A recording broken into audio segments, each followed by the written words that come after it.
길거리 아무데서나 볼일을 보는 야만인 한국인들이 인도를 무시해? 무한정으로 파업하겠으니 삼성이든 뭐든 당장 나가라. 현재 인도 삼성 공장 노동자들이 계속해서 파업을 이어나가는 가운데 인도에서 한국과 관련한 충격적인 영상이 공개돼 인도 전역을 충격의 도가니로 만들고 있다고 합니다. 그렇다면 도대체 어떤 일이 있었던 것일까요? 안녕하세요. 저는 인도 출신의 마니샤라고 합니다. 저는 인도의 메이저 언론사에서 기자로 일하고 있는데요. 사실 요즘은 기사거리가 매우 드물어서 골치가 아팠지만 최근에는 아주 좋은 소식 하나를 듣게 되었습니다. 그건 바로 인도 내의 한국 공장에서 대규모 파업이 일어났다는 소식이었죠. 제 친한 친구는 이곳 삼성 공장에서 일하고 있고 제게 악덕 기업 삼성을 욕해달라며 연락을 취해왔는데요. 사실 저 또한 한국에 대해서는 그다지 좋은 감정을 가지고 있지는 않았기에 저는 옳다구나 싶어 삼성 공장의 파업 문제를 덥석 물게 되었습니다. 제가 한국을 별로 좋아하지 않는 이유는 간단합니다. 그건 바로 한국이 먼저 인도를 건드렸기 때문이죠. 한국은 자신들보다 못 사는 국가들을 무시하기로 유명한 국가로 인도의 유튜브 채널만 가보더라도 한국인들의 이러한 인도에 대한 차별 문제가 수도 없이 다뤄지고 있습니다.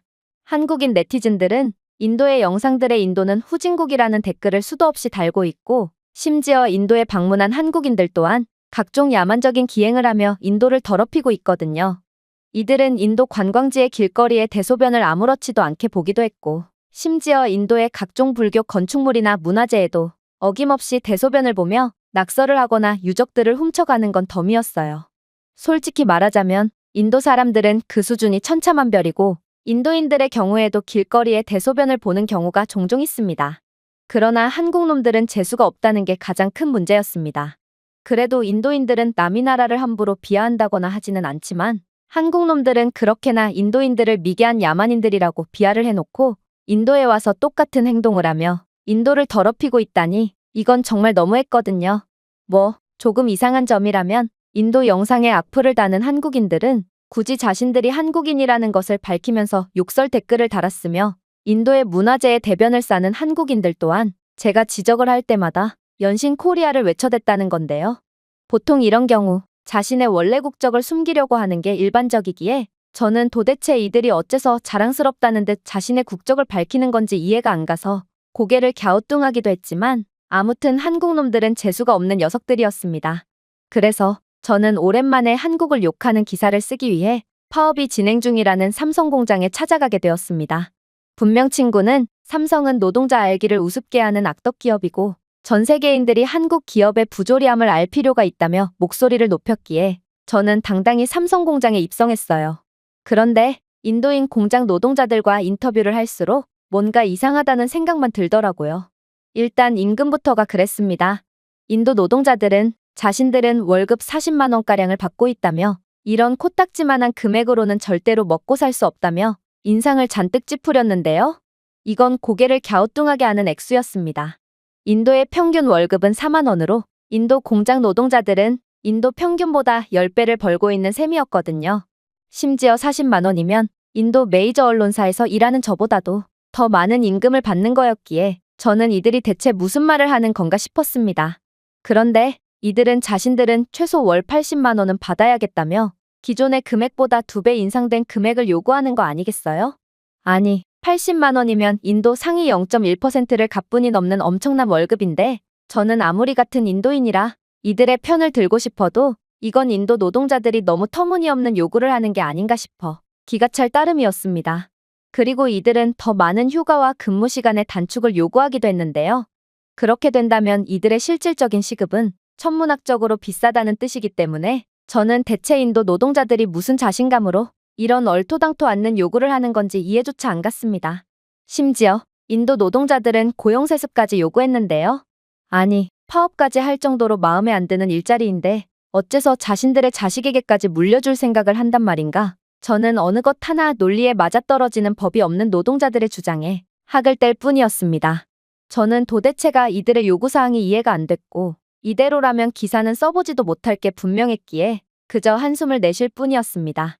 이건 아무리 봐도 인도 노동자들의 터무니없는 요구일 뿐이었고 이런 걸 기사로 써낸다면 오히려 한국에 대한 긍정적인 여론만 강화되며 그야말로 한국 좋은 일만 하게 될 게 분명했거든요. 그런데 그때 저는 우연히 지금의 파업을 주도하고 있다는 한 근로자를 만나게 되었습니다. 그리고 그의 얼굴을 본 순간 큰 충격을 받을 수밖에 없었죠. 왜냐하면 그는 영락없는 동아시아인 얼굴을 하고 있었거든요. 그리고 그는 힌디어도 잘하지 못했고 인도인들처럼 안 씻은 듯한 지저분한 행색을 하고 있었으며 동아시아인 치고는 너무 까무잡잡하고 키도 작은 그의 외적인 특징상 그는 중국인이 분명해 보였습니다. 그런데 그는 자신은 동인도 출신이라 얼굴이 동아시아인과 비슷한 거라며 자신은 영락없는 인도인이라고 억지를 부렸는데요. 그러면서 자신이 자란 마을에서는 힌디어를 사용하지 않아서 힌디어가 능숙치 않다며 계속해서 자신이 인도인이라고 주장하더라고요. 그러면서 한국이 선진국처럼 보일지 모르겠지만 한국은 사실 찢어지게 가난한 후진국으로 이들은 삼성이라는 대기업 하나만 믿고 으스댈 뿐 다른 산업들은 전부 열악하고 후진적이라 한국인들의 평균 월급은 5만 원밖에 안 되는 빈곤국가라고 말을 이어나가더군요. 그리고 이렇듯 한국인들의 평균 임금은 인도와 비슷한데도 삼성 근로자의 월급만은 격차가 심각하다며 삼성 공장에서 일하는 인도인들은 40만 원을 받는데 한국인들은 몇백만 원이나 받으니 이건 너무 불합리하지 않냐며 따지고 들었어요. 그의 말을 듣고 저는 기자로서 수상한 촉을 느끼게 되었습니다. 만약 그의 말이 사실이라고 쳐도 힌디어도 제대로 못하는 이 중국인처럼 생긴 남성이 파업을 주도하는 것도 그렇고 굳이 인터뷰를 하러 온 기자인 제게 먼저 다가와 일반 노동자들은 쉽게 알 수 없는 정보들을 넘기는 것도 그렇고 미심쩍은 점이 한두 가지가 아니었거든요. 아무래도 저는 기자다 보니 자연스레 정보가 빠르고 중국인들의 스파이 활동 및 중국 사이버 부대가 전 세계의 여론을 조작하고 있다는 것도 이미 알고 있는데요. 그리고 인도와 중국은 사이가 매우 안 좋기 때문에 인도에도 중국 정부에서 고용된 스파이들이 여럿 활동하고 있다는 것을 알고 있습니다. 저번에도 인도와 파키스탄 사이를 이간질해서 거의 전쟁 직전까지 가게 한 것도 전부 중국인 스파이의 이간질 때문이었다는 것이 밝혀졌을 정도로 중국의 여론 조작 및 선동 문제는 정말 심각하다고 볼 수 있죠. 그래서 저는 이번 파업을 주도하고 있는 이 정체불명의 인도인은 중국의 스파이가 분명하고 이번 파업은 중국이 관여되어 있다고 생각할 수밖에 없었습니다. 생각해보세요. 인도 평균 월급보다 10배는 더 많이 받는 노동자들이 왜 구태여 파업을 하겠어요? 아무래도 인도 노동자들은 이 중국인의 선동에 넘어간 모양이었고 중국인은 인간 본연의 욕구인 금전적인 욕심을 살살 긁으면서 인도 노동자들이 한국 기업을 망치도록 한 모양이었습니다. 그리고 이러한 파업은 한국의 경제력도 낮추고 또 한국과 인도의 사이까지 이간질할 수 있으니 중국 입장에서는 안 그래도 눈엣 가시였던 두 국가를 견제할 아주 좋은 수라고 할 수 있었죠. 그래도 저는 한국이 후진국이라는 사실에 부정은 하지 않았습니다. 인도 관광지에서 대변이나 보는 한국인들의 처참한 수준을 보면 이들은 중국인과 다를 바가 없었고 이런 교양 없는 민족이 부유할 리는 절대로 없었거든요. 그러면서 뒤에서 인도의 호박씨나 까고 있다니 한국은 정말 주제도 모르는 국가임이 분명했죠. 그러다 저는 이러한 상황을 정확하게 판별할 아주 좋은 기회를 얻게 되었습니다. 그건 바로 회사에서 저를 한국으로 파견 보냈기 때문인데요. 왜냐하면 회사는 이번 파업 문제에 대해 인도의 편을 드는 기사를 작성하길 원했기 때문입니다. 안 그래도 한국인들이 인도를 차별하는 문제와 인도 관광지에서 각종 기행을 펼치며 인도를 망치고 있는 문제는 인도 내에서도 엄청난 이슈가 되고 있었고 많은 인도인들이 한국에 분노하고 있는 상황이었는데요.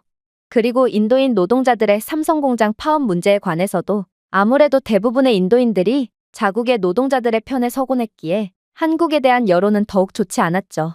한국 입장에서는 엎친 데 덮친 격으로 인도의 인터넷 커뮤니티나 뉴스 등에서는 삼성공장의 한국인 관리자들이 인도인 노동자들에게 각종 폭력적이고 차별적인 대우를 한다며 출처를 알 수 없는 정보들이 나돌아다니기 시작했기에 한국에 대한 여론은 더더욱 나빠지기만 했습니다.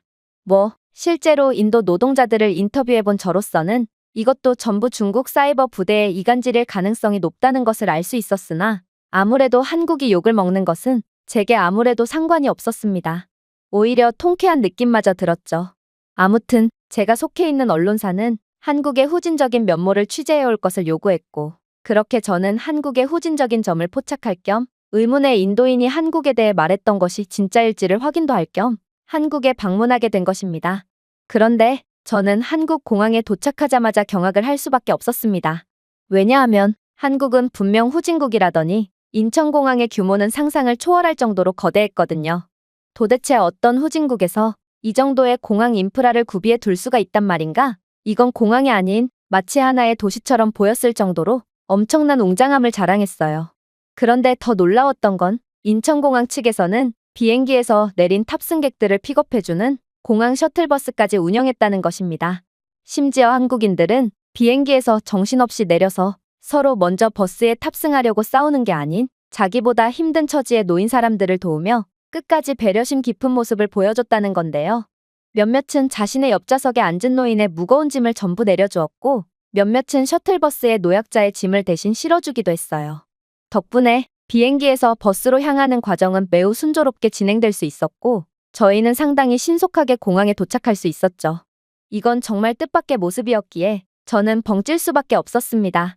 도대체 이 정도로 높은 교양 수준을 보여주는 사람들이 어떻게 남이 나라 길거리에 대소변이나 볼 수 있는 것이며 이런 착한 사람들이 인도를 무시하고 차별할 수가 있단 말인가? 저는 아무래도 제가 한국에 대해 오해를 했을 수도 있겠다 싶었고 그렇게 여러 생각을 하며 수속 과정을 통과하게 됩니다. 한국 공항의 수속 과정도 매우 놀라웠어요. 사실 인도는 중국과 파키스탄 등 인접한 여러 국가들과 크고 작은 분쟁을 겪고 있는데요. 특히나 파키스탄과는 영토 분쟁까지 겪으며 양국은 폭발물 설치 같은 극악무도한 공격들도 빈번하게 주고받고 있기에 공항에서의 수색 과정은 매우 엄격하게 진행되고 있습니다. 그러나 인도의 공항 인프라는 아직도 형편없어서 스캔 과정이 상당히 지연되는 경우가 많고 재수가 없으면 하루를 꼬박 공항에서만 보내는 경우도 있는데요. 그런데 한국 공항은 전혀 달랐습니다. 한국은 수동으로 가방을 검사할 필요 없이 추가 검사가 필요한 품목을 자동으로 식별할 수 있는 AI 기반 엑스레이 기계를 사용하여 가방을 3초 만에 스캔했기 때문인데요. 저는 숱한 해외 파견 경험이 있지만 이런 최첨단 기계를 도입한 국가는 난생 처음이었기에 그저 당황한 채 머리를 긁적일 뿐이었어요. 한국의 기술력은 이미 어느 경지를 초월한 수준에까지 이른 것 같았거든요. 심지어 한국 공항 직원들은 무척이나 친절했고 유창한 영어를 구사하며 제가 공항을 빠르게 빠져나갈 수 있도록 열심히 도와줬는데요. 이건 인도인들을 차별하는 한국의 모습이 아니었고 저는 예상과는 너무도 달랐던 한국에 큰 충격을 받을 뿐이었습니다. 아무래도 한국에 대한 나쁜 이미지를 심어준 건 중국인들의 조작과 선동 때문인 게 분명해 보였고 저는 한국이라는 나라에 처음 왔지만 엄청난 안정감과 제 집 같은 편안함을 느낄 수 있었습니다.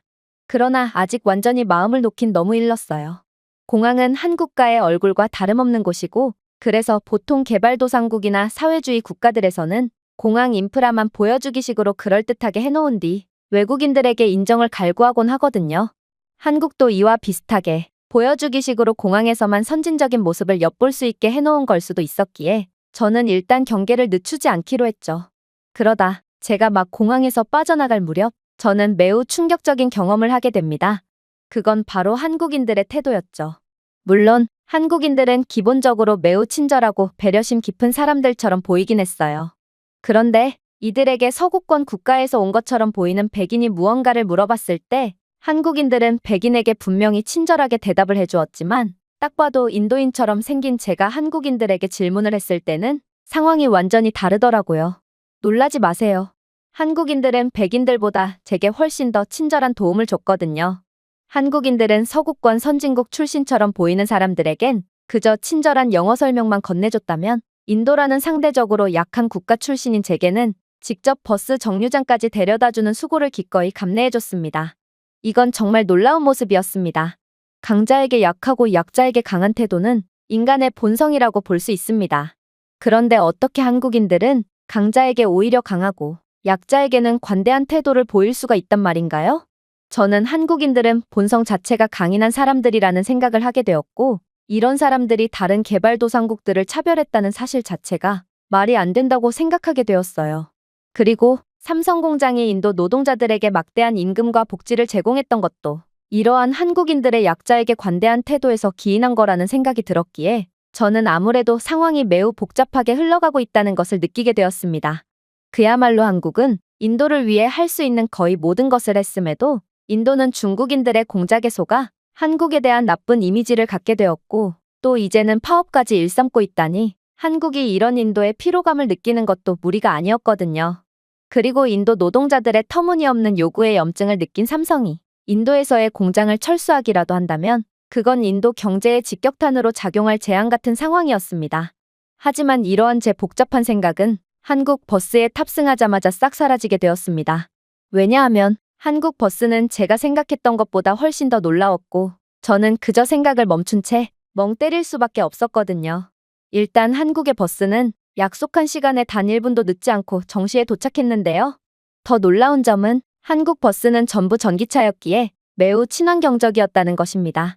사실 인도에는 대중교통이 사실상 존재하지 않는다고 해도 무방할 정도로 대중교통망이 매우 열악하기 그지없는데요.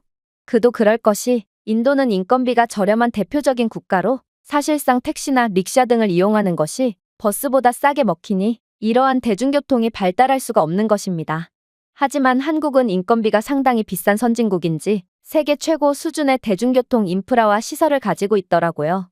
심지어 버스 정류장에는 기사를 구인하는 공고문이 붙어 있기도 했는데 한국의 버스 기사 월급은 인도에서 최상류층에 속한다는 정치인 월급보다도 훨씬 더 높았고 이건 한국의 평균 월급이 5만 원이라고 주장한 수상한 인도인의 말이 새빨간 거짓말이라는 것을 증명했어요.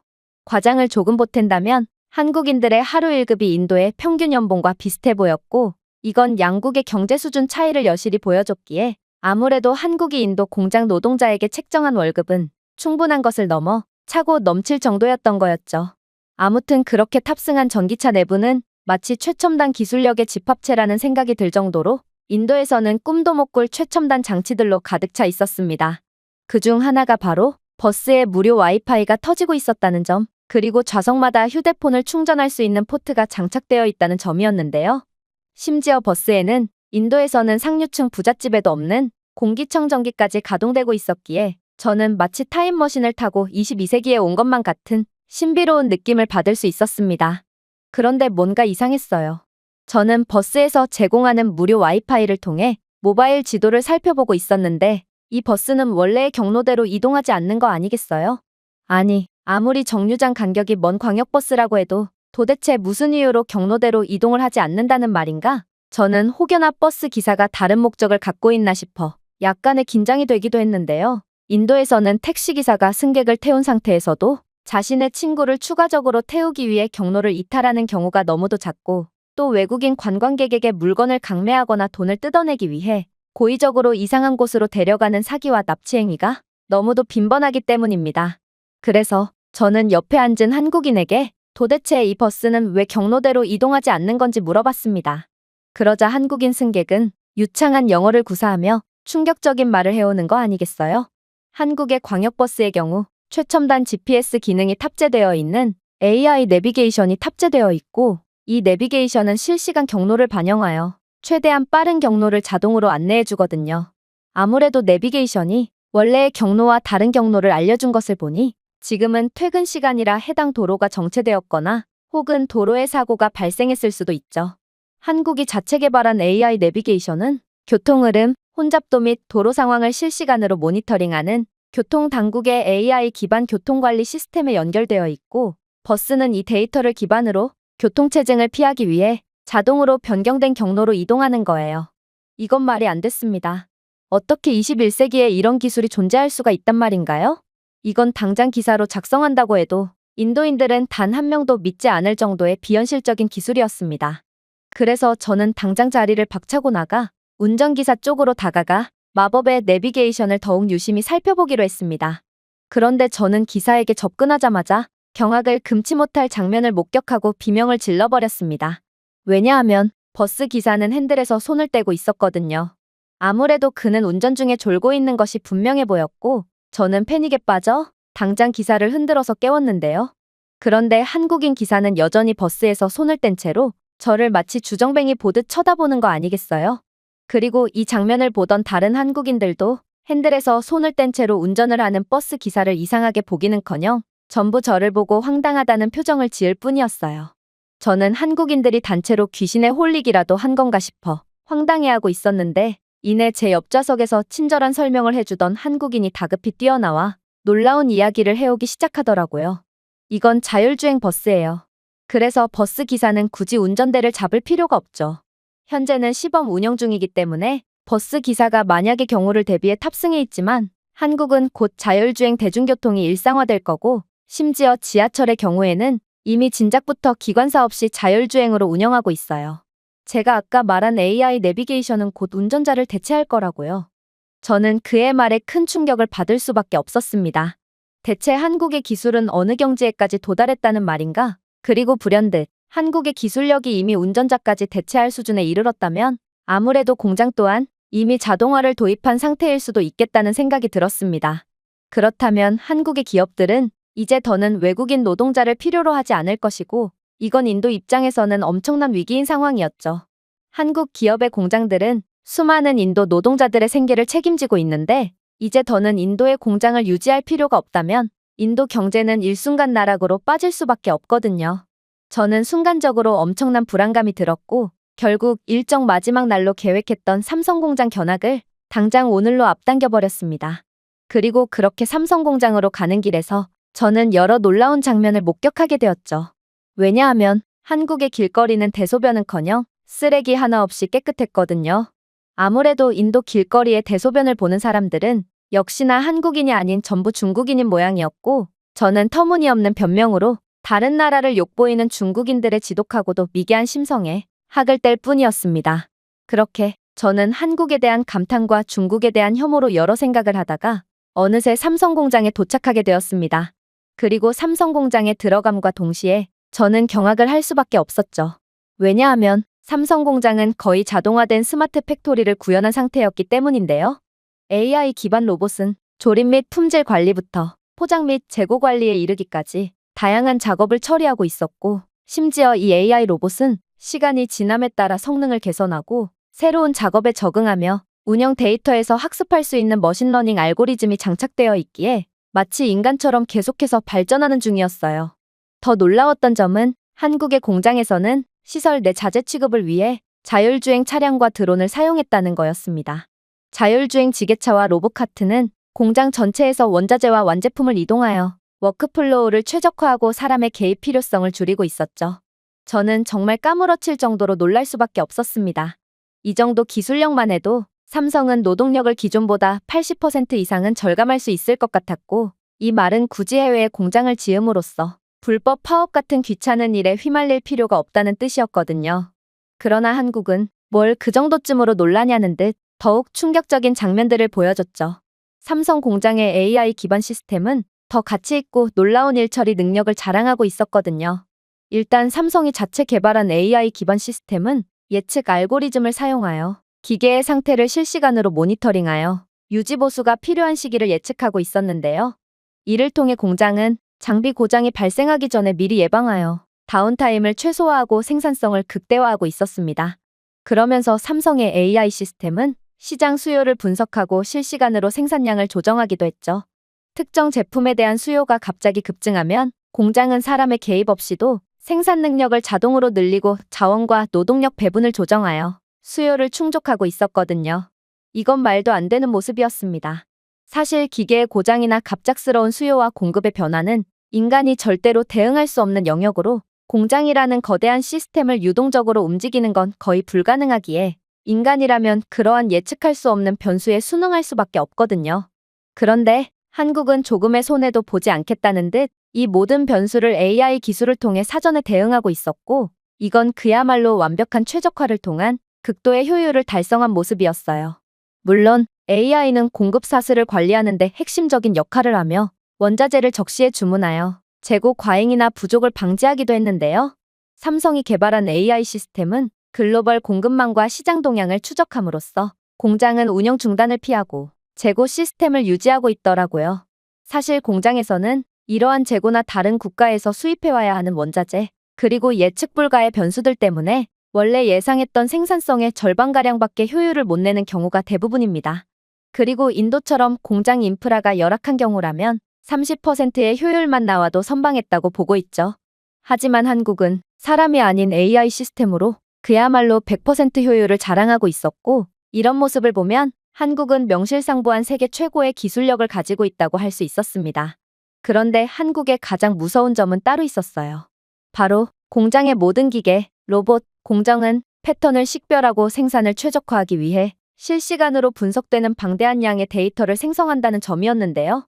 이러한 빅데이터 분석을 통해 공장은 계속해서 학습하여 더 높은 효율성을 달성하고 있었고, 이 말은 한국이 완전한 자동화 공장을 실현하기까지는 그리 많은 시간이 남지 않았다는 뜻이었어요. 실제로 삼성공장 관계자는 이 공장은 아직까지는 일부의 노동인력이 필요하지만 만약 공장이 머신러닝을 통해 완전한 자동화를 달성한다면 이제 삼성뿐만 아니라 한국의 다른 기업들은 인간의 노동력이 거의 필요 없어지므로 해외 공장을 전부 철수할 계획도 있다고 밝혔는데요. 인간 노동력의 필요성이 거의 사라진 한국은 한국 국내의 인력만으로도 충분히 수요를 충당할 수 있으니 굳이 인도 같은 곳에 공장을 지어서 불법 파업이나 계약 위반의 리스크를 지지 않아도 된다는 거였죠. 이 말은 한국은 높은 기술력을 통해 오직 한국인들끼리만 잘 먹고 잘 산다는 뜻이었기에 저는 엄청난 부러움을 느끼면서도 인도와의 현격한 수준 차이를 보이는 한국의 모습에 무릎을 꿇을 수밖에 없었습니다. 한국은 평균 월급 5만 원을 받는 후진국이라더니 도대체 세계 최고의 국가를 보고 어떻게 후진국 소리를 할 수 있단 말인가요? 그리고 지금 인도 노동자들은 중국에 속아 아주 잘못된 선택을 하고 있다는 생각에 저는 가슴이 먹먹해졌습니다. 사실 삼성이 변덕을 보인다면 삼성은 지금 당장이라도 모든 인도 공장을 철수하고 한국 국내의 노동력만으로도 충분히 운영을 할 수 있었거든요. 그렇게 저는 한국의 압도적인 강력함에 넋이 완전히 나가버렸고 한국에서 취재한 모든 선진적인 영상들을 정리해서 기사를 작성하려고 하고 있습니다. 제발 인도인들이 주제를 알았으면 좋겠는 마음도 있지만 저 또한 중국의 선동에 넘어가서 한국을 이유 없이 미워했던 것에 엄청난 죄책감이 들었기 때문인데요. 수준이 비교적 낮은 인도인들이 한국의 기술력을 이해할 수 있을지는 모르겠지만 저는 최선을 다해 한국의 실체를 알리고 있습니다. 제가 준비해온 내용은 여기까지입니다. 끝까지 시청해주셔서 진심으로 감사드리며 여러분들의 구독과 좋아요, 알림 설정은 영상 제작에 큰 힘이 됩니다. 이상 세모튜브였습니다. 인도 노동자들이 열심히 일해주지 않았다면 지금의 삼성도 없다. 월급을 2배로 올려주지 않는다면 우리도 일을 하지 않을 테니 당장 꺼져라. 여기 인도의 삼성공장 노동자들이 떼거지로 모여 말도 안 되는 요구를 하고 있습니다. 그리고 이내 삼성이 충격적인 결정을 내리자 인도는 총리까지 나서는 이례적인 반응을 보이고 있다고 하는데요. 그렇다면 도대체 무슨 일이 있었던 것일까요? 안녕하세요. 저는 인도 출신의 리티카라고 합니다. 저는 현재 삼성공장에서 일하고 있는 노동자인데요. 사실 제 인생, 그리고 저희 마을 사람들의 삶은 삼성이 마을에 공장을 세우기 전과 후로 나뉜다고 볼 수 있을 정도로 삼성은 저희 마을 사람들에게 신적인 존재고 저희 모두를 구원해준 고마운 존재라고 할 수 있습니다.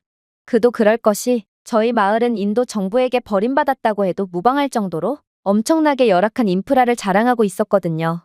일단 저를 포함한 마을 사람들은 태어나서 학교를 다녀본 적이 없습니다.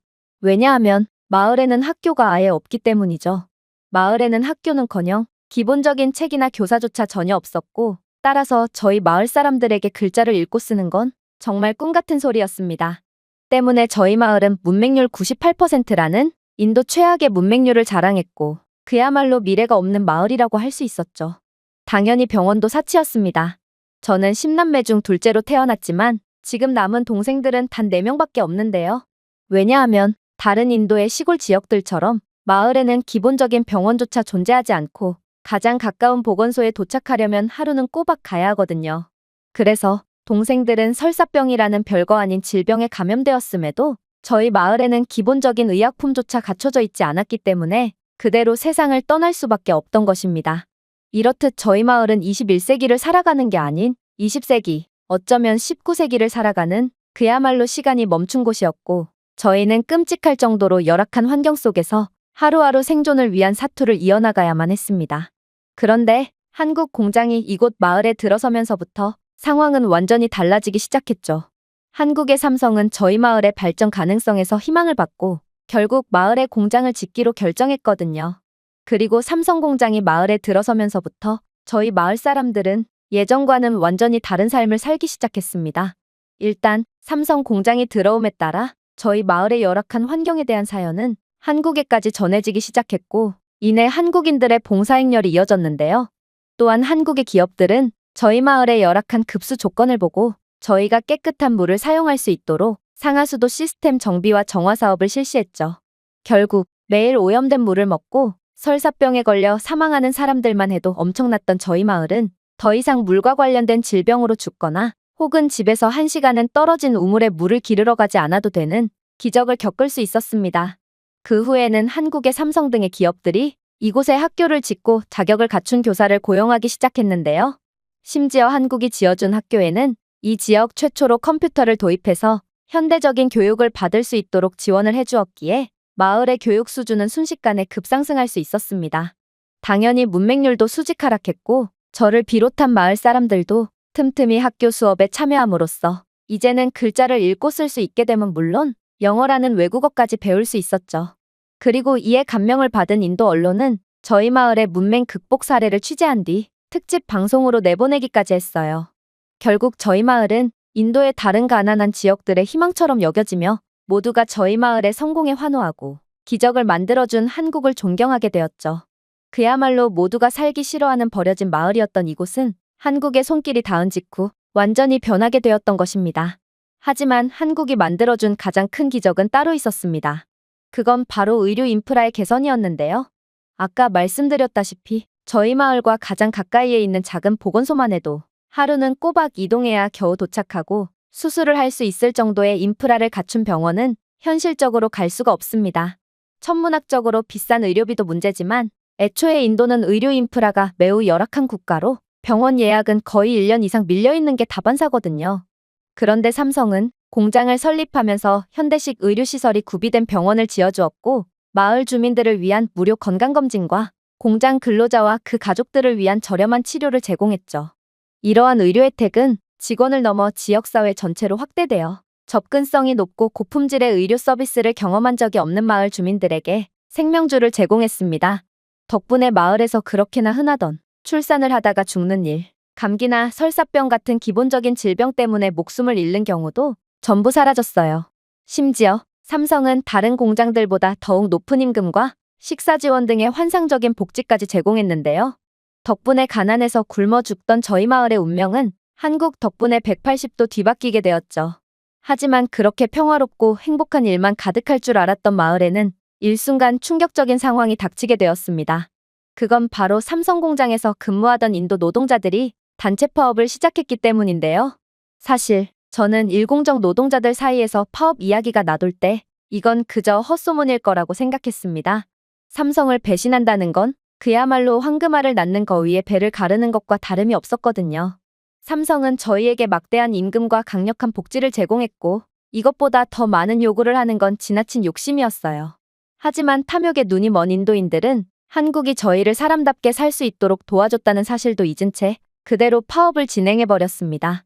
그리고 그렇게 1공정에서 시작된 파업은 점점 2공정, 3공정으로까지 번지며 점점 더 많은 노동자들이 파업에 참여했고 이내 제게도 파업에 동참하라는 압박이 들어오게 됩니다.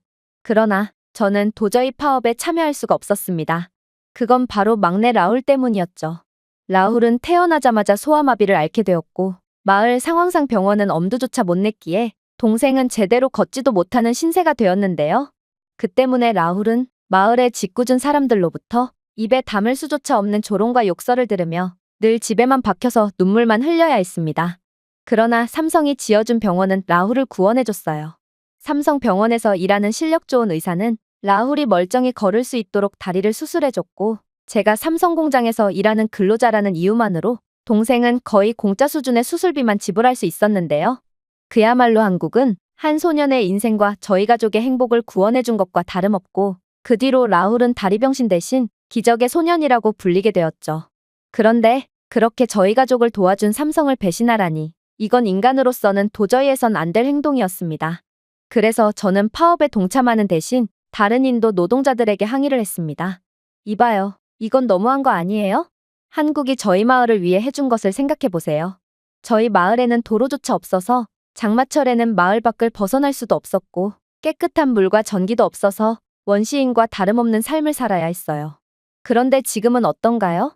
한국 기업들은 단순히 공장을 설립하는 것이 아니라 마을 주변의 인프라에 투자해줬고 이들은 포장된 도로를 건설하고 깨끗한 수도 시스템을 설치했으며 전기 인프라까지 설치해주며 저희 마을을 사람이 살 수 있는 곳으로 만들어줬어요. 이러한 개선으로 더 나은 교통, 더 안전한 생활 환경, 위생 개선이 가능해져 더는 수인성 질병으로 죽는 사람도 발생하지 않게 되었죠. 그리고 당신의 어머니만 해도 그래요. 당신의 어머니는 얼마 전 뇌졸중으로 쓰러졌지만 삼성이 세운 병원 덕분에 목숨을 건질 수 있었잖아요. 도대체 인도에서 뇌졸중으로 쓰러지고도 살아난 사람이 얼마나 될 거라고 생각해요? 가난하고 의료 인프라도 열악한 인도인들이 병원에서 응급치료를 받을 수 있다는 것만 해도 기적이고, 또 한국은 당신의 어머니의 목숨을 구원해주기까지 했는데 당신은 염치라는 것이 아예 없는 건가요? 부끄러운 줄 아세요. 하지만 탐욕에 눈이 먼 사람들은 제 말에 들은 척조차 안 하더라고요. 그들은 제게 배신자라며 얼굴에 침을 뱉었고 쓰레기까지 던지며 위협적인 행동을 일삼았거든요. 정말로 여성 인권이 지하바닥에 위치한 인도이기에 만약 한국인 관리자들이 이들을 말리지 않았다면 저는 살아서 그 자리를 빠져나갈 수 없었을지도 모르겠습니다. 한국인 직원들은 폭행을 행사하는 인도 노동자들을 말려줬고 덕분에 저는 그러한 야만의 현장에서 빠져나갈 수 있었거든요. 그리고 파업은 이내 대규모로 번지게 되었습니다. 인도 노동자들은 정말 삼성을 털어먹기 위해 작정을 했는지 파업은 1개월 넘게 지속되며 공장은 계속 가동 중지된 상태로 남아 있었는데요. 인도 노동자들은 자신들의 월급을 2배로 올려줄 것이며 모든 인도 축제날에 대한 유급 휴가를 추가해달라며 도저히 받아들일 수가 없는 말도 안 되는 요구를 해왔어요.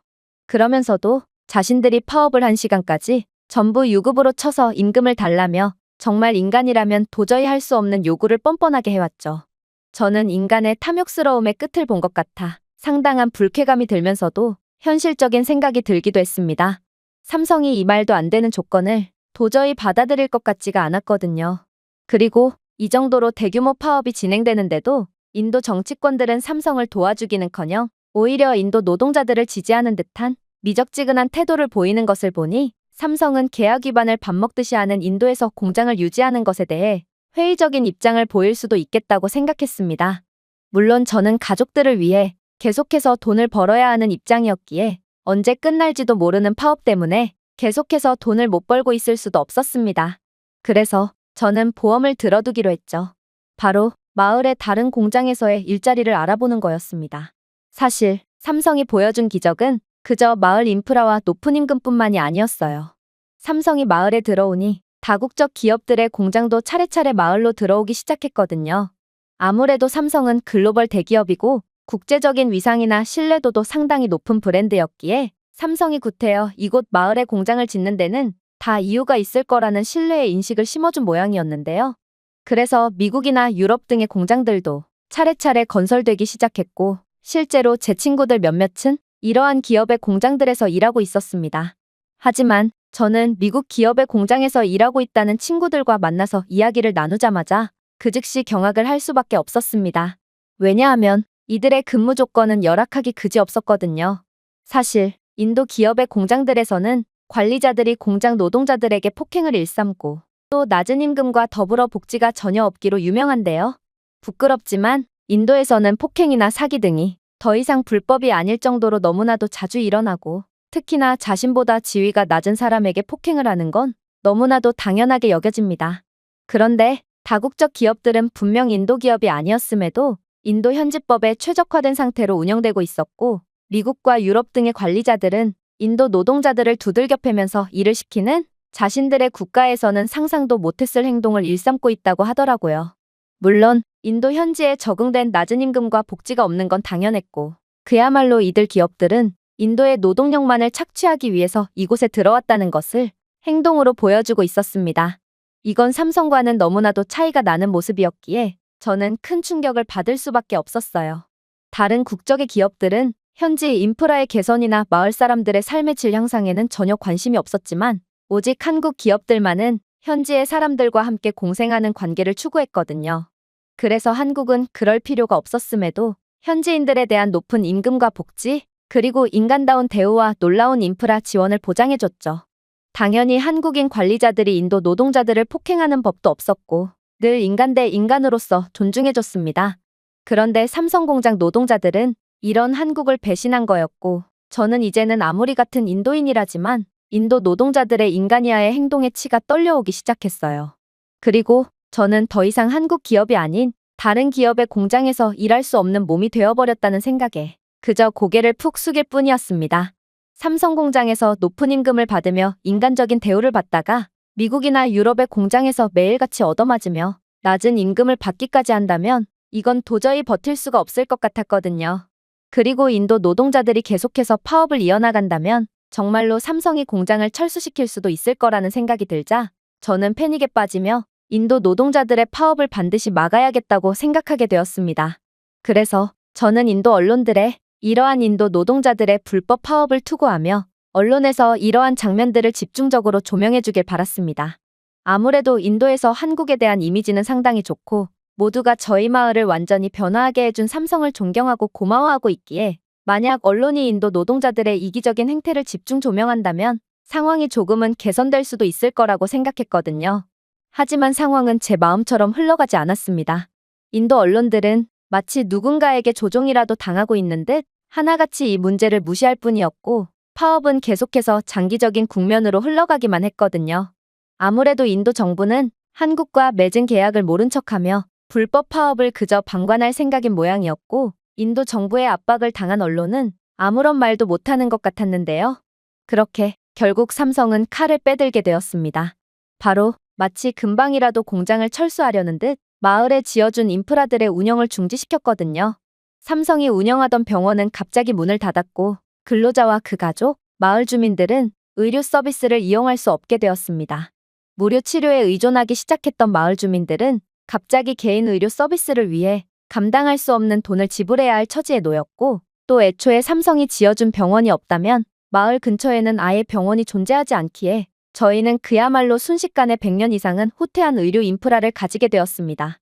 또한 삼성이 조치를 취하면서 학교와 교육 프로그램까지 전부 폐쇄되었고 결국 수천 명의 학생들이 양질의 교육을 받을 수 없게 되었습니다. 아니 정확히 말하자면 삼성은 학교는 그대로 유지하되 교사 고용이나 교과서 기부 같은 복지를 없앤 거였는데요. 하지만 삼성이 하던 일을 대신 맡아줄 사람이나 기관은 존재하지 않았고 그렇게 학교는 폐쇄되고 말았죠. 하지만 가장 큰 문제는 따로 있었습니다. 삼성의 조치 후 한국이 지어준 현대적 인프라의 유지보수는 상당한 위험에 처하게 되었거든요. 사실 수도 시스템에 대한 유지보수와 전기 인프라 유지는 한국 기업들의 도의적인 투자 없이는 불가능한 일이었습니다. 가난한 인도의 지방정부는 삼성과 동일한 수준의 인프라 유지보수를 제공할 수 없거든요. 결국 삼성이 손을 놓기 시작하면서부터 마을 전체는 점점 고립 상태로 돌아갔고 저희가 당연하게 여기던 현대식 편의시설은 더 이상 이용할 수 없는 것으로 바뀌기 시작했어요. 하지만 인도 노동자들은 여전히 정신을 차리지 못했습니다. 이들은 삼성이 없으면 자신들은 아무것도 아닌 존재라는 것을 여전히 알아차리지 못했고 자신들이 열심히 일해준 덕분에 삼성이 큰 이득을 볼 수 있었던 것 아니냐며 그리고 인프라를 다시 회수해가는 건 도둑질과 다름없다며 하루빨리 인프라를 원상복구할 것을 요구했거든요. 저는 같은 인도인으로서 조국에 대한 엄청난 부끄러움을 느끼는 동시에 이러한 상황에서 한국 공장까지 철수해버린다면 저희 모두는 다시금 19세기쯤으로 돌아가서 원시인처럼 생활하게 될 거라고 확신했기에 엄청난 두려움을 느끼고 말았습니다. 그리고 그렇게 살얼음판 같은 상황이 지속되던 와중 한국은 정말로 인도 공장의 철수를 선언하고 말았어요. 삼성 입장에서는 계약을 어겨가면서까지 무리한 요구를 하는 인도 노동자들에게 학을 뗄 수밖에 없었고 이를 방관만 하는 인도 정부를 보고 이 나라에서의 미래는 절대로 없다는 확신을 가진 모양이었는데요. 결국 한국은 더 이상 인도의 공장을 유지할 가치가 없다고 생각하게 되었고 인도 노동자들은 욕심을 부리다 순식간에 실업자가 되어버린 것입니다. 당연히 마을은 난리가 났어요. 삼성 공장만 해도 수만 명의 인도 노동자들을 고용하고 있었고 이 말은 이제 수만 명의 실업자들이 생겨났다는 뜻이었는데요. 또한 삼성 공장은 전통적인 농업노동이나 다른 공장들보다 훨씬 더 많은 임금을 보장하고 있었기에 욕심을 부리던 노동자들은 그야말로 발등에 불 떨어진 격이었습니다. 심지어 삼성 공장의 존재는 다른 일자리까지 창출하며 그야말로 마을의 지역사회와 인도의 제조업을 먹여 살리는 보석 같은 존재였는데요. 또한 인도 노동자들은 현지 시장, 상점, 식당에서 임금을 지출하여 경제를 활성화하고 중소기업이 번창할 수 있도록 하기도 했죠. 노동자와 증가하는 인구의 수요를 충족하기 위해 계속해서 새로운 기업이 등장했고 결국 인도 전체의 이익이 되는 경제성장 사이클을 만들었습니다. 그런데 이 모든 고리는 삼성이 떠나면서 박살이 난 셈이고 이건 저희 마을뿐만 아니라 인도 경제의 순환고리를 깨부수는 꼴이 되었습니다. 결국 마을은 완전히 초상집 분위기가 되었고 지금이라도 한국에 납작 엎드려서 용서를 구한다면 약자를 존중하는 한국은 분명 자신들을 용서해 줄 거라며 비굴한 자기 합리화를 취했는데요. 하지만 때는 이미 늦었습니다. 삼성은 인도 말고도 다른 많은 선택지가 존재하는지 벌써 인도 공장을 이전할 다른 국가들까지 결정해 놓았다는 뉴스가 보도되기 시작했거든요. 그리고 누구에게나 신사적이고 배려심 깊은 행동을 하며 감동을 주지만 한번 배신을 한 상대에게는 국물도 없는 한국인들의 특징을 고려해 본다면 한번 결정을 내린 삼성이 결정을 번복할 리도 절대로 없어 보였죠. 사실 몇몇 인도 노동자들은 공장의 비품을 훔쳐간다거나 다른 노동자들의 물건을 훔친다거나 하는 질 낮은 행동을 하기도 했는데요. 아무래도 인도에서 이러한 행동은 너무나도 흔하고 당연하게 여겨지므로 이들은 한국 공장에서도 똑같은 짓을 저지른 거였습니다. 그런데 삼성은 공지를 통해 앞으로 이런 일이 한 번 더 발생할 시 해고와 동시에 삼성 공장 재취업 불가능이라는 중징계를 내리겠다고 했는데요. 그리고 이는 정말로 말뿐이 아니었는지 삼성은 공장 내 분위기를 흐리는 노동자들을 전부 적법하게 해고하며 두 번은 없다는 강경한 조치를 취했죠. 또한 한국 기업들은 인도 이전에 베트남에 먼저 투자를 했다고 하는데 베트남은 한국 기업들이 자신들에게 필요 이상으로 잘해주자 물러보고 역갑질을 하며 심기를 건드렸다고 하는데요. 결국 한국 기업들은 장기적인 이익을 위해 전부 미련 없이 베트남에서 빠져나갔고 한국 기업들 덕분에 한참 상승세를 타던 베트남 경제는 순식간에 붕괴되어 지금도 성장이 정체된 상태로 개발도상국으로 남았다고 하더라고요. 즉, 저희는 한국의 호의를 절대로 당연하게 여겨서는 안 됐던 것이고 이제는 그 대가를 치르게 된 거였습니다. 특히나 삼성은 저희 마을에 있는 공장을 철수함과 동시에 다른 지역에 있는 공장들도 차례차례로 철수하겠다는 폭탄 선언까지 했는데요. 이 말은 삼성 공장에 전적으로 경제를 의존하는 인도의 소도시들이 차례차례 붕괴될 거라는 뜻이며 삼성 브랜드라는 국제적인 인지도를 고려한다면 인도라는 국가의 국제적 신뢰도가 바닥을 치게 될 거라는 것을 뜻했습니다. 즉, 삼성의 철수를 시작으로 이를 본 다른 국가의 기업들도 순차적으로 빠져나가 결국 인도의 경제는 완전히 괴멸될 것이 분명했죠. 결국 계속해서 간을 보며 삼성을 압박했던 모디 총리는 그제야 반응을 하기 시작했습니다. 삼성의 인도 공장 계획 취소 결정으로 인한 치명적인 경제적 피해가 발생하자 인도 총리는 지역사회, 경제, 심지어 국제 투자자들로부터도 엄청난 압력을 받은 모양이었는데요. 삼성의 투자가 무산되면서 인도 전역에 충격파가 일었고 대량 실업, 지역 경제의 붕괴, 외국인 직접 투자의 매력적인 목적지로서의 인도의 명성이 상당히 약화되었거든요. 일단 모디 총리는 이례적으로 마을의 군인까지 출동시켜 파업 지도자들과 파업 사태를 조직하는 데 중요한 역할을 한 것으로 간주되는 노동자들을 전부 체포했는데요. 결국 수십 명의 노동 지도자가 구금되었고 정부는 파업에 참여한 근로자들이 인도 경제를 방해하고 노동법을 위반했다고 비난하며 법적 조치를 시작했습니다. 일단 파업 중인 일반 근로자들은 벌금형 처벌을 받았고 총리는 삼성에게 보여주기 위한 목적이었는지 이례적으로 어마어마한 벌금을 부과했기에 파업에 참여한 노동자들은 상당한 경제적 피해를 입을 수밖에 없었습니다.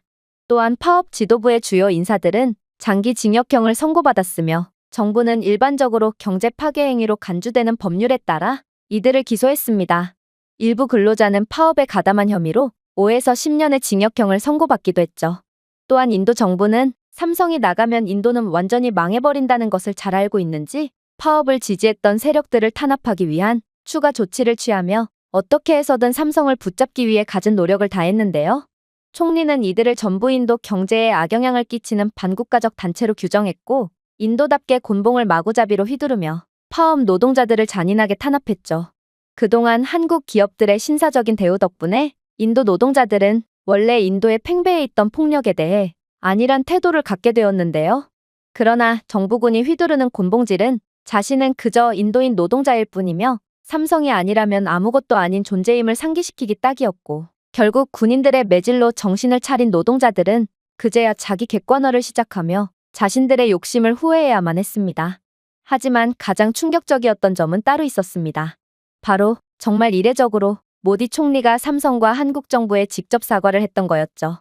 모디 총리는 노동자들의 파업으로 인한 혼란에 대해 깊은 유감을 표명하고 인도가 여전히 외국인 투자자를 지원하기 위해 최선을 다하고 있다고 강조했는데요.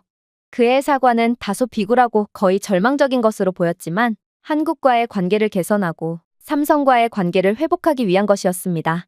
인도 정부를 대표하여 특정 노동자 집단의 불법 파업으로 인해 발생한 불행한 사건에 대해 삼성과 대한민국의 진심으로 사과드립니다. 인도는 항상 외국인 투자를 환영하고 소중히 여기는 국가였으며 앞으로도 그럴 것입니다. 저희는 삼성과 같은 기업이 저희 경제와 국민의 번영에 매우 중요하다는 것을 인식하고 있습니다. 따라서 지금의 일은 용납할 수 없으며 이러한 상황이 반복되는 것을 허용하지 않을 것임을 약속합니다. 그러면서 그는 두 손을 가지런히 모으며 한국에 거의 빌다시피 말을 이어나갔는데요. 저희는 인도가 여전히 선호하는 제조국가로 남을 수 있도록 삼성과 같은 글로벌 기업들에 대한 필요한 모든 인센티브를 제공할 준비가 되어 있습니다. 저희 정부는 이 지역에서 가장 기업 친화적인 환경을 조성하기 위해 최선을 다하고 있으며 다시는 이런 일이 재발하지 않도록 최선을 다할 것입니다. 이건 정말 충격적인 상황이었습니다. 모디 총리는 원래 굉장히 카리스마 있는 인물로 상대가 미국이 됐든 누가 됐든 절대로 굽히지 않는 인물로 유명하거든요. 그런데 삼성이라는 존재가 얼마나 인도에 중요했으면 이렇듯 이례적으로 고개를 숙이며 비굴하게 사죄를 하는 모습을 방송에 송출할 수가 있단 말인가? 저는 역시나 한국은 대단하구나 싶어 혀를 내두를 뿐이었습니다. 그럼에도 삼성은 공장 이전을 멈추지 않으려는 듯 여전히 단호한 태도를 보이고 있지만 저는 제발 삼성이 저희에게 마지막 기회를 줬으면 하는 간절한 소망을 가지고 있는데요. 삼성이 없다면 저희는 그대로 시궁창에 처박힐 것이기에 저는 매일같이 한국이 인도에 남아주길 간절하게 빌며 매일 밤을 눈물로 지새고 있습니다.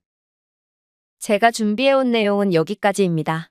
끝까지 시청해주셔서 진심으로 감사드리며 여러분들의 구독과 좋아요, 알림 설정은 영상 제작에 큰 힘이 됩니다. 이상 세모튜브였습니다. 한국 대기업? 필요 없으니 당장 나가라.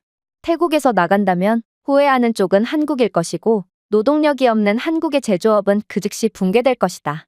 현재 태국 외교부 장관이 충격적인 발언을 했고 이에 대해 한국은 직접 행동으로 옮긴 상태인데요.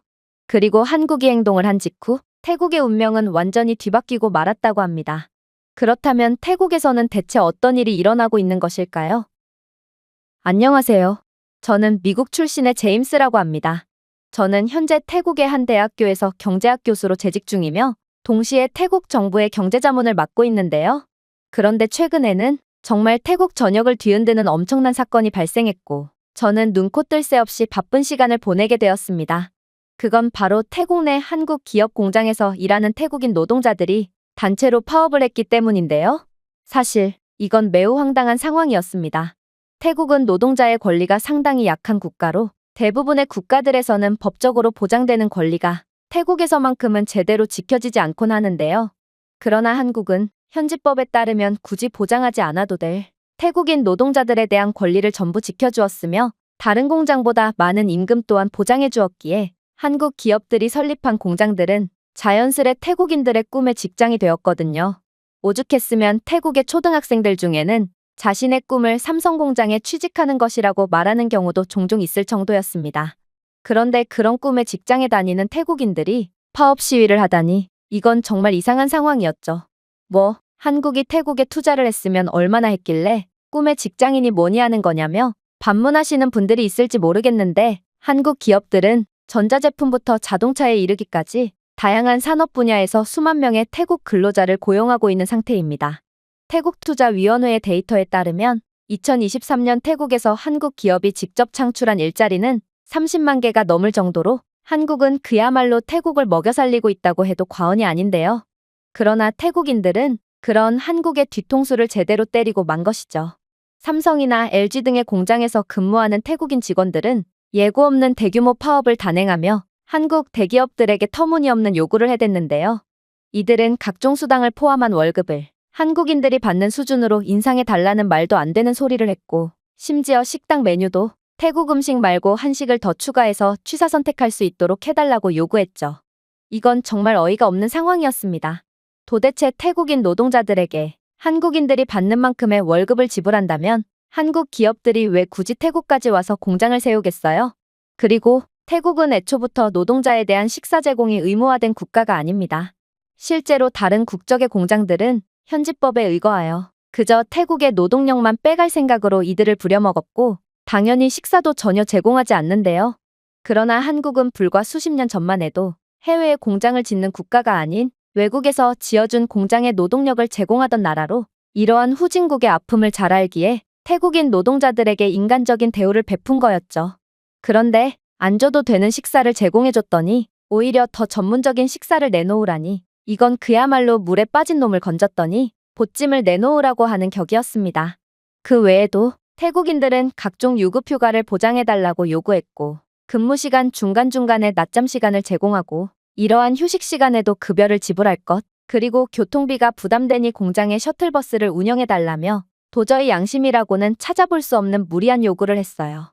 아니, 이 모든 것은 노동자의 권리가 가장 잘 지켜진다고 봐도 무방한 미국에서도 보기 힘든데 어떻게 태국은 아직도 개발도상국, 잘 쳐줘야 중진국 수준에 불과하면서 이런 터무니없는 억지를 부릴 수가 있단 말인가요?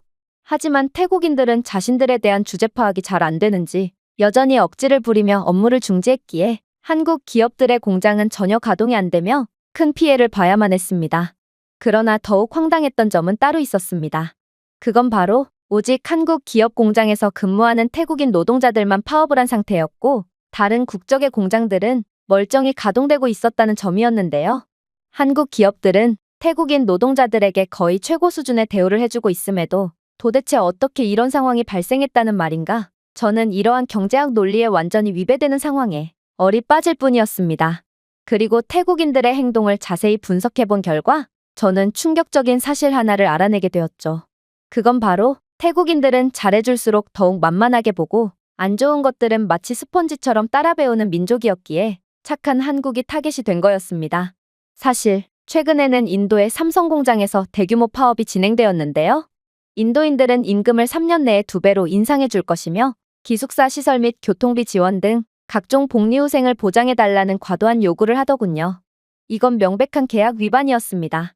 3년 내에 임금을 2배로 올린다는 것도 말이 안 됐지만 이런 무리한 요구를 하며 파업을 하는 건 명백한 계약 위반이기 때문이죠. 생각해보세요. 한국은 저렴한 노동력을 조차 인도로 갔고 이러한 요구들을 다 들어줘야 했다면 애초에 인도에 투자를 하지 않았을 것입니다. 아직 세상에는 인도 말고도 다른 매력적인 국가들도 많거든요. 그러나 인도는 억지를 부리기 시작했고 처음에는 그렇게나 한국 기업들 보고 인도에 공장을 유치해달라며 파리처럼 손발을 싹싹 빌어댔던 인도 총리는 상황이 이렇게 되자 나 몰라라 하며 파업을 방치했고 결국 삼성은 이 문제에 대해 골머리를 앓아야 했습니다. 그런데 태국인들은 인도의 사례를 통해 삼성이 파업에 약하다는 것을 인지하게 되었고 이에 한술 더 떠 급여를 한국인 수준으로 맞춰달라는 미친 요구를 일삼았던 것이죠. 그리고 태국의 경제를 책임지는 역할을 맡은 저로서는 이건 스스로 자멸하는 미친 짓이라고 생각할 수밖에 없었습니다. 지금 태국인들은 자신들이 갑의 위치에 있다고 착각하는 모양인데 현실은 갑은 당연히 한국이고 태국은 을의 수준에도 못 미치는 수준이며 태국인 노동자들이 좋은 대우를 받는 까닭은 이들이 잘나서가 아닌 그저 한국이 매우 신사적인 국가기 때문이거든요.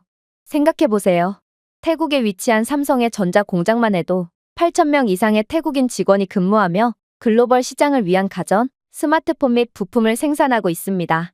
이러한 공장은 일자리를 제공할 뿐만 아니라 승수 효과를 발생시키죠. 삼성 내에서 창출되는 모든 일자리는 공장 근로자를 대상으로 하는 물류, 서비스 및 현지 비즈니스에서의 추가 일자리가 창출되거든요.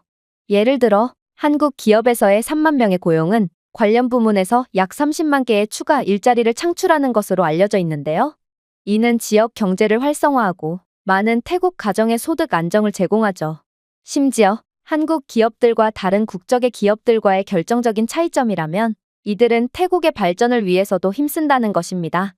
한국 기업들은 태국을 생산기지로 활용할 뿐만 아니라 기술 이전에도 관여하여 태국이 제조 및 혁신의 가치사슬을 앞당길 수 있도록 돕고 있거든요.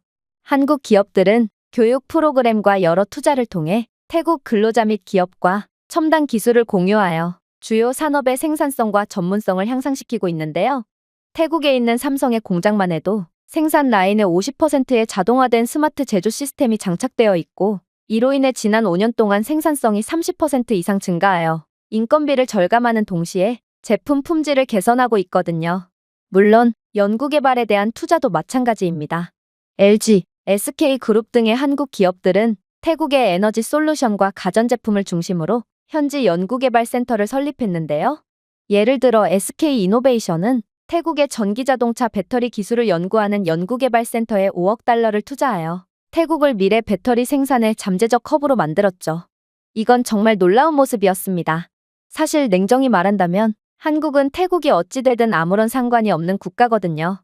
오히려 태국의 발전이 정체된다면 인건비 상승도 멈추기 때문에 한국 기업들 입장에서는 저렴한 인건비로 공장을 운영할 수 있어서 더욱 이익이 될 수도 있겠죠. 하지만 한국은 더 어려운 사람들을 위해 당장에 자신들이 얻게 될 이익을 기꺼이 포기하는 놀라운 국가였고, 태국의 노동력에 대한 정당한 대가를 지불하면서도 태국 발전에 큰 공헌을 해줬습니다. 그러나 태국은 한국의 이러한 호의를 뒤통수로 갚다니, 저는 아무리 태국에서 일하고 있지만 태국인들의 이러한 웃는 얼굴 뒤에 감춰진 악랄한 모습에 학을 떼고 말았습니다. 그러면서도 만약 한국 기업들이 태국에서 철수하기라도 한다면 태국은 엄청난 경제적 손실을 입고 국가 괴멸에 이르게 될 것이 분명했기에 저는 경제 전문가로서 이번 일은 절대로 좌시해서는 안 된다고 생각하게 되었죠. 그래서 저는 태국 정부회의가 끝난 뒤 곧바로 태국 외교부 관계자를 찾아가 따지듯 물었습니다. 현재 한국 기업의 공장에서 근로하고 있는 태국인 노동자들이 단체 파업을 일삼고 있는 거 아시나요? 도대체 태국의 정부 관계자들은 무슨 자신감으로 이들을 그냥 내버려두는 건가요? 태국인들이 주장하는 요구사항은 말도 안 되는 수준이고, 만약 이대로 파업이 장기화돼서 한국 기업들이 전부 떠나버린다면 태국은 그야말로 국가 괴멸 상태에 이를 것입니다. 그때 가서 후회해봐야 나름 동남아의 맹주라고 불리고 있는 태국은 동남아에서도 가장 못 사는 후진국으로 전락해 있을 뿐이라고요. 그런데 외교부 유력 관계자는 제 말을 듣고 픽 웃더니 이내 경악을 금치 못할 말을 해오는 거 아니겠어요? 걱정이 너무 많으신 것 같네요. 저희가 이러한 파업을 말리지 않는 데는 그럴 만한 이유가 있기 때문입니다. 왜냐하면 한국은 제조업 운영에 있어서 태국 외엔 더 나은 대안이 없기 때문이죠. 태국의 전략적인 위치와 노동자들의 수준을 좀 보세요. 태국은 다른 수출국으로 뻗어나가기 딱 좋은 지리적 요건을 가졌고, 태국인들은 근면 성실하고 착하기에 훌륭한 생산성을 보여주고 있죠. 즉, 한국은 아무리 태국의 요구에 부담을 느낀다고 해도 태국보다 더 나은 국가를 찾기 힘들기에 결국 요구 조건을 받아들일 수밖에 없다는 것입니다. 물론 저 또한 한국의 선진적이고 인도주의적인 경영 방식에는 박수를 보내고 있습니다. 한국은 태국의 노동력을 사용하면서도 태국의 자체적인 발전을 위해 여러 가지 노력을 해주었거든요. 하지만 저는 이런 점을 오히려 기회로 보고 있습니다. 바로 이런 바보 같은 한국을 이용하며 어떻게 해서든 조금이라도 더 뽑아먹는 것이죠. 이렇듯 한국에 계속해서 압박을 가한다면 한국 기업들은 기술 이전에 더 많은 투자를 해줄 것이고, 이는 태국이 첨단 제조업 경제로 전환하는데 도움이 될 것이 분명하거든요. 그리고 한국은 질 높은 태국의 노동력과 지리적인 이점을 누렸으니 태국의 산업 역량을 강화하기 위해 첨단 기술, 혁신 및 노하우를 제공할 의무가 있기도 하죠. 원래 세상은 가진 자일수록 더 나누면서 살아가는 법 아니겠어요? 즉, 한국은 마땅히 태국에 대한 더 많은 투자와 경제 지원을 해줘야 한다는 것입니다. 한국 기업들은 태국에서 벌어간 돈의 일부를 태국에 재투자해야 할 것이고, 스마트 시티나 교통 네트워크 같은 태국의 대규모 인프라 프로젝트 사업에 대한 지원을 약속해야 합니다. 한국은 전쟁으로 폐허가 된 국가에서 경제 강국으로 변모한 경험을 가졌고, 가난을 그 누구보다 잘 아는 한국이기에 분명 태국에 이러한 지원을 약속해 줄 거라고 믿습니다. 저는 태국 외교부 관계자의 혀를 내두를 정도의 뻔뻔함에 학을 떼면서도 정부 관계자라는 자의 수준이 이 정도밖에 안 되다니 태국의 운명도 여기까지구나 싶어 한숨을 쉴 뿐이었습니다. 뭔가 단단히 착각을 하고 있는 모양입니다. 한국에 있어서 태국이 유일한 대안이라뇨. 한국에겐 태국보다 훨씬 더 저렴한 대안이 존재합니다. 한국은 기술과 제조 분야의 글로벌 강국으로 노동력이 저렴한 베트남, 인도네시아, 심지어 파키스탄 등지로 공장을 쉽게 이전할 수 있으며, 실제로 각국 정부는 한국의 첨단 산업을 유치하기 위해 더 경쟁력 있는 인센티브를 제안하고 있습니다. 이건 당연한 거죠. 한국은 세계 최고의 경제대국이며 기술력의 수준 또한 미국에 버금가는 최정상의 모습을 보이고 있거든요. 이 말은 한국은 더 많은 현지인들을 고용할 수 있다는 말이고, 또 제조 공정조차 짓지 못할 정도로 기술 수준이 열악한 국가들에겐 그 자체만으로도 희망과 기회의 상징이 되어주기 때문입니다. 또한 한국의 막대한 국력을 바탕으로 한 인도주의적 투자와 지원은 분명 전 세계의 개발도상국들의 부러움과 열렬한 박수를 자아내고 있습니다. 그래서 태국의 경쟁자라고도 볼 수 있는 이러한 국가들은 한국 기업을 수용할 수 있는 인프라와 물류 네트워크를 키우고 있고, 이는 분명 한국에 있어서 태국 말고도 더 많은 선택지가 생기고 있다는 것을 의미합니다. 그리고 태국의 인건비가 다른 동남아시아 국가에 비해 높은 편에 속한다는 것도 주목할 만한데요. 태국의 인건비는 동남아 최고 수준이고, 이는 태국에서의 운영 유지 비용이 곧 한국 기업의 이익보다 더 클 수 있다는 것을 의미합니다. 그럼에도 태국 정부는 한국의 간을 보며 단체 파업을 방관하고 있다니 이건 태국을 멸망으로 이끌 최악의 악수라고 볼 수 있습니다. 현재 태국은 자신들의 노동시장을 크게 과대평가하고 있습니다. 한국 기업들은 베트남, 인도네시아, 그리고 다른 동남아 국가들처럼 노동력이 저렴하고 정부가 더 파격적인 인센티브를 제공하며 정치적 여건이 양호한 다른 국가로 쉽게 제조업을 전환할 수 있습니다. 그리고 많은 한국 기업들이 이미 한 국가에 대한 과도한 의존을 피하기 위해 공급망을 다각화한 상태죠. 즉, 태국은 한국에 압박을 가하는 게 아닌 제발 가지 말아달라고 바짓가랑이를 붙잡고 늘어져도 모자랄 상황이라는 것입니다. 또한 저는 태국이 한국에 투자를 강요하는 것도 전혀 이해가 가지 않습니다. 한국은 굳이 하지 않아도 되는 투자와 인프라 건설, 그리고 태국인 노동자들에 대한 막대한 복지를 제공했습니다. 그럼에도 태국은 고마워하는 태도를 보이기는커녕 오히려 이러한 한국의 호의를 이용하려고 하기만 하다니 당신들은 한국에 대해 아예 모르고 있는 것 같아 안쓰럽기까지 하군요. 한국은 약자에게 약하고 강자에게 강한 대표적인 국가로 개발도상국들에게 마냥 퍼주는 이들의 모습은 얼핏 보면 멍청해 보이기까지 하지만 이러한 한국의 호의를 당연하게 여기는 순간 그 나라는 한순간에 지옥으로 변할 것입니다. 대표적으로는 베트남이 그렇죠. 베트남 또한 태국처럼 투자와 경제 원조를 혼동하며 주제도 모르고 한국에 더 많은 이권을 요구했습니다. 그리고 그 결과는 어떤가요? 한국 기업들은 일시적으로 베트남에서 철수하기 시작했고, 이로 인해 천문학적인 경제적 피해를 입은 베트남은 자신들은 언제든지 대체될 수 있는 부품 같은 존재임을 인식한 뒤 부랴부랴 한국에 대한 뻔뻔한 입장을 철회하고 한국 기업들에 대한 친화적인 정책을 펼치기 시작했죠. 그러나 베트남은 이미 한국의 신뢰를 잃었고, 한국의 신뢰를 잃은 베트남은 현재 경제 성장률이 급감하며 영원히 개발도상국으로 남을 위기에 처해 있습니다. 태국은 잘 생각해야 합니다. 물론 인도 노동자들이 단체 파업을 한 것은 맞지만 태국 노동자들은 인도 노동자들보다 몇 배나 더 많은 임금을 받고 있는 상태며 이건 사실상 한국 기업의 공장의 이익 마지노선이라는 것을 기억해야 합니다. 이 이상으로 임금을 올리려고 한다면 삼성 및 현대그룹 같은 한국의 기업들은 태국의 공장을 유지할 가치가 없어지고 말겠죠. 그리고 한국 기업들을 유치하기 위해 파격적인 조건까지 내거는 국가들은 너무나도 많아서 일일이 열거할 수도 없을 지경이기에 만약 태국이 함부로 한국의 갑질을 시도하다간 그야말로 국가 자체가 순식간에 파산하고 말 것입니다. 그러나 이러한 제 설명에도 태국 외교부 관계자는 여전히 심드렁한 표정을 지을 뿐이었고 저는 태국의 운명도 여기서 끝이구나 싶어 한숨을 쉬며 회의실에서 빠져나올 뿐이었는데요. 하지만 저는 그럼에도 태국 경제에 어느 정도 책임이 있는 나름의 관계자였습니다. 그래서 답답한 태국의 정부 관계자 말고 한국 공장에서 근무하는 태국인 노동자들을 설득하기로 했죠.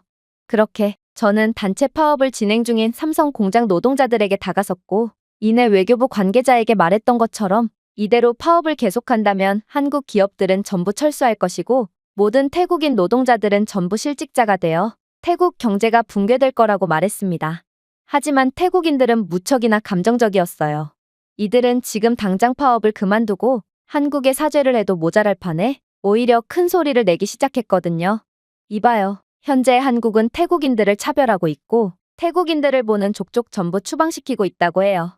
그런데 이렇게나 태국인들에 대한 차별을 일삼고도 태국 내의 공장이 잘 운영되길 바란다면 그건 욕심 아닌가요? 한국이 태국을 차별했으므로 한국 기업들은 태국인들에 대한 사죄의 의미로 보상을 제공할 필요가 있고 우리 태국인들이 한국인들과 동등한 권리를 가진다는 것을 인정할 필요가 있어요. 그래서 우리는 한국인들과 동일한 임금을 보장받기 전까지는 한 발자국도 못 움직입니다. 이건 한국이 잘못한 일이고 한국은 경제적인 보상을 약속함과 동시에 무릎을 꿇고 사죄해야 비로소 태국에서의 공장 가동을 시작할 수 있을 거예요. 이건 말도 안 되는 소리였습니다. 도대체 국가 간의 문제에 어째서 일개 노동자 따위가 끼어든단 말이며 한국이 사죄를 하는 것과 자신들에게 경제적 지원을 하는 것이 무슨 상관관계가 있단 말인가요? 그리고 애초에 한국과 태국 간의 문제는 한국이 잘못한 것도 아니었기에 저는 모든 사실관계를 바로잡기로 했습니다. 이봐요. 지금 무슨 소리를 하는 건가요? 한국이 태국을 차별했다니 이건 정말 말도 안 되는 소리예요. 현재 한국에 입국하는 태국인들 중 몇 명이 불법 체류자 신분이 되는지 아십니까? 자그마치 78%라고 합니다. 태국인 5명이 한국에 입국하면 그중 4명이 불법 체류자가 된다는 것이죠. 그리고 이러한 태국인 불법 체류자들은 한국에서 보험 사기와 로맨스 스캠, 그리고 약물 밀수 등 각종 질 낮은 범죄를 일삼으며 한국을 더럽히고 있다고 해요. 실제로 이곳 공장에서 일하다가 삼성의 복지 덕분에 한국 공장에 파견 갈 기회를 얻었던 태국인 노동자 10수명도 전부 그대로 도주하며 불법 체류자가 되기도 했죠. 그런데 어떻게 당신들이 한국을 차별의 국가니 뭐니 하며 비하할 수가 있는 건가요? 오히려 태국인들이야말로 미얀마나 라오스 등의 이웃 국가에서 일을 하러 넘어오는 노동자들을 그렇게나 욕하며 차별하면서 정작 자신들은 한국에서 합법적인 노동이 아닌 불법으로 체류하면서까지 불법 일에 종사하고 있다니 이건 너무 뻔뻔한 거 아닌가요? 한국은 태국을 차별하기는커녕 여러분이 인간다운 삶을 살 수 있도록 도와준 국가입니다. 이곳에 삼성 공장이 들어오기 전에 여러분들이 어떤 삶을 살았는지를 떠올려 보세요. 병원과 학교조차 없어서 대다수가 문맹이었고 포장도로조차 없어서 여러분들은 평생을 도시라는 곳을 경험조차 못 해봤습니다. 물론 가난한 소작농인 여러분들은 전부 다음날 끼니 걱정을 해야 할 정도로 궁핍한 삶을 살았죠. 하지만 한국은 여러분들께 학교와 병원, 포장도로, 그리고 태국인 평균 월급보다도 많은 임금을 보장했고 이곳 마을을 누구나 살고 싶어하는 마을로 변화시켰습니다. 하지만 여러분들은 지금 그런 한국을 배신하고 황금알을 낳는 거 위에 배를 가르려고 하고 있습니다. 여러분들은 반드시 후회할 행동을 하고 있는 거란 말입니다. 하지만 당장의 이익에 눈이 먼 태국인들은 도저히 제 말을 들어먹지를 않았습니다. 이들은 만약 한국이 태국인들을 알아서 잘 가려받았다면 이러한 불법 체류 문제 따위는 애초부터 없었을 거라며 도저히 말이 안 되는 이야기를 해왔거든요. 그러면서 만약 자신들이 한국 공장에서 일을 해주지 않았다면 한국 기업들은 전부 진작 망해버렸을 거라며 자신들 덕분에 돈을 벌었으면 당연히 그 이익을 분배하는 게 맞지 않냐며 역정을 냈죠. 저는 이러한 태국인들의 미개한 모습에 그저 할 말을 잃고 모든 것을 포기하고 말았습니다. 그리고 그렇게 시간이 지나고 드디어 태국에는 지옥이 열리기 시작했죠. 바로 버티다 못한 삼성과 LG 등의 한국 대기업들이 태국에서의 철수를 선언했기 때문입니다. 그리고 태국에 전기차 공장을 세우며 많은 투자를 예정하고 있었던 현대자동차도 그러한 계약을 완전히 뒤엎어버리면서 태국은 막대한 손실을 입게 되었습니다.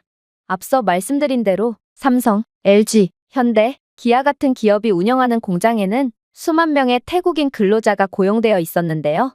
이 공장들이 문을 닫음으로써 하룻밤 사이에 일자리가 사라져서 수만 명의 사람들이 실업 상태에 빠지고 말았고 이러한 한국 기업의 이탈은 소득을 공장 근로자에게 의존하는 지역 상권의 붕괴를 초래하고 말았습니다. 물론 공장에서 파생된 일자리인 소매와 외식, 물류, 운송 등의 분야에 대한 일자리도 전부 사라지고 말았는데요. 따라서 한국 기업들이 태국에서 철수함에 따라 관련 산업에서 30만 개의 일자리가 추가로 감소하고 말았습니다. 이건 정말 충격적인 상황이었습니다.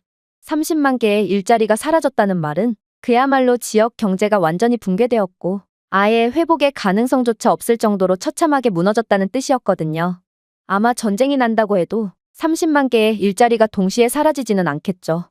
특히 촌부리, 라용 및 기타 산업 지역과 같이 공장 활동에 의존하는 지역의 경제는 말 그대로 완전히 붕괴되고 말았고 그렇게나 의기양양한 태도로 파업과 시위를 일삼던 태국 노동자들은 초점 없는 눈으로 허공을 응시하며 자신이 처한 현실을 도저히 받아들이지 못하는 모습을 보일 뿐이었어요.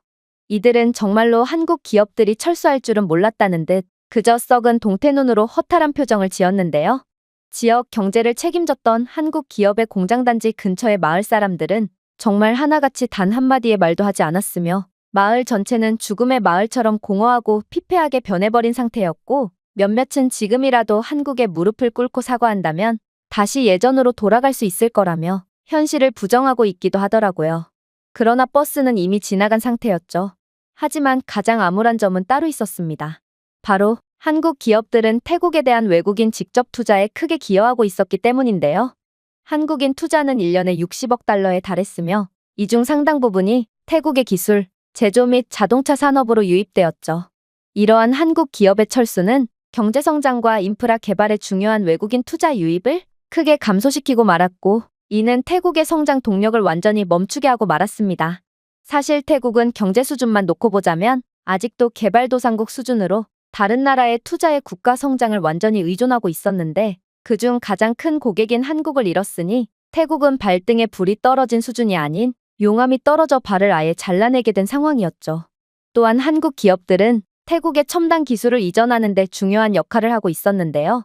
삼성의 스마트 제조 사용과 현대의 전기 자동차 생산 투자는 태국이 전자 및 자동차 부문의 가치사슬을 발전시키는 데 도움이 되었죠. 그러나 이제 이들 기업은 철수하게 되었고, 이는 기술 이전이 중단되어 태국이 기술적으로 정체되었음을 의미했습니다. 더욱 처참했던 건 이러한 기술 이전은 그 어떤 나라에서도 하지 않는 오직 한국에서만 하는 인도주의적 정책이었기에 태국은 한국 덕분에 얻은 기술력으로 동남아 맹주의 자리에 올랐지만 이제는 베트남 수준보다도 아래로 떨어질 일만 남게 된 거였습니다. 즉, 태국은 지금 당장에도 엄청난 손해를 봤지만 장기적으로 보면 괴멸적인 피해를 입은 것과 다름없고, 한국 기업이 빠져나간 태국의 미래는 도저히 앞이 보이지 않는 수준까지 이르게 된 거죠. 그리고 이렇듯 상황이 극단적인 상황으로까지 치닫자 그렇게나 임금을 올려달라며 시위를 하던 태국인 노동자들은 단체로 무릎을 꿇고 절을 하며 한국 기업이 제발 다시 돌아와 주기를 기원하는 행진을 하고 있는데요. 이들은 자신들이 무슨 짓을 해도 한국 기업들이 주는 임금보다 많이 받을 수는 없다는 것을 뒤늦게 알아차린 모양이었지만 이미 때는 너무 늦었고, 공장에서 퍼져나간 실업과 경제 불황의 공포는 점점 태국의 도시로까지 번지며 태국의 경제를 완전히 붕괴시키고 있었습니다. 물론 태국의 외교부 관계자도 마찬가지였습니다. 현재는 아예 태국 외교부 장관까지 발벗고 나서며 한국 기업들이 공장 철수를 철회한다면 한국 기업에 대한 각종 특혜를 제공할 뿐만 아니라 한국 기업들에 한해서 노동자들의 인건비 보조금까지 지불하겠다며 그야말로 한국 기업 앞에 납작 엎드려 구걸을 했거든요. 그러나 그렇게나 바보같이 퍼주기만 했던 한국은 한번 배신을 한 상대에겐 국물도 없었습니다. 이들은 뒤도 안 돌아보고 공장 이전을 진행 중이고 태국의 경제는 점점 더 나락으로 빠질 뿐이었거든요. 결국 저는 이러한 한 국가가 완전히 붕괴되는 과정을 직접 보고 난 뒤 이제 태국은 끝났다는 생각에 제 조국인 미국으로 다시 돌아갈 생각을 하고 있습니다. 베트남이 그랬듯이 경제적으로 붕괴된 공장단지를 중심으로 태국의 치안도 심각하게 악화될 것이고, 이러한 경제적 불안과 열악한 치안은 곧 제가 있는 방콕으로까지 순식간에 퍼져나갈 거거든요. 저는 한국의 뒤통수를 치고 망해버릴 뻔했던 베트남이 걸어온 길에서 교훈을 얻지 못한 태국에 깊은 유감을 표하며 태국 노동자들의 절규 섞인 비명을 애써 못 들은 척 한 채 고국으로의 귀환을 준비 중에 있습니다. 제가 준비해온 내용은 여기까지입니다. 끝까지 시청해주셔서 진심으로 감사드리며 여러분들의 구독과 좋아요, 알림 설정은 영상 제작에 큰 힘이 됩니다. 이상 세모튜브였습니다.